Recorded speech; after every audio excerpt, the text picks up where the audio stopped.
おはよう。あなたが平和になったら、世界の平和はすでにあなたの内側にあるものになるんやで。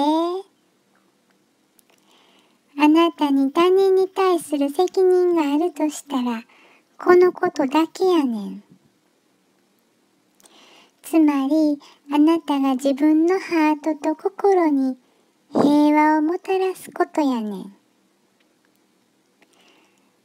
こんなアドバイスは利己的で無責任やって考えるかもしれへんけど、それは幸せを見出すためには世界を救わなあかんと信じてるからやねん。その受け止め方は間違っとうねん。